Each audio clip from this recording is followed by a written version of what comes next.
News. शालेय माध्यमिक विभागात आदिवासी विद्यार्थ्यांना 14% आरक्षण मिळण्याबाबत अखिल भारतीय महिला संवैधानिक हक्क परिषद यवतमाळ जिल्हा हा आदिवासी बेनिफिशियल जिल्हा असल्याने या क्षेत्रात आदिवासी जमातींना 14% आरक्षणाची तरतूद लागू होत आहे। 26 मे 2025 पासून शैक्षणिक क्षेत्रातील प्रवेश सुरू झालेली आहे। करिता अखिल भारतीय महिला संवैधानिक हक्क परिषद यवतमाळ आपल्या लेखी निवेदन देत मागणी करते की शैक्षणिक विभागाद्वारे शैक्षणिक संस्थांना आदिवासी मुलांसाठी 14% आरक्षण लागू करून प्रवेश सुरू करा असा आदेश करण्यात यावा ही विनंती।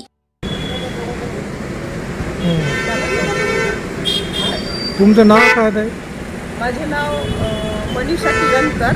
अखिल भारतीय महिला संवैधानिक हक्क परिषद कडून आज आम्ही उच्च माध्यमिक शिक्षण विभाग येथे निवेदन देण्यात आलेले आहे।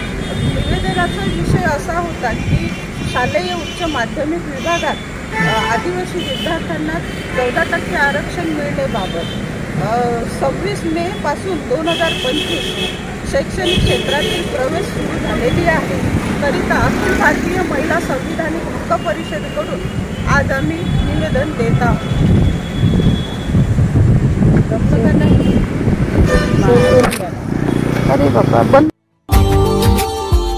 Subscribe now and press the bell icon.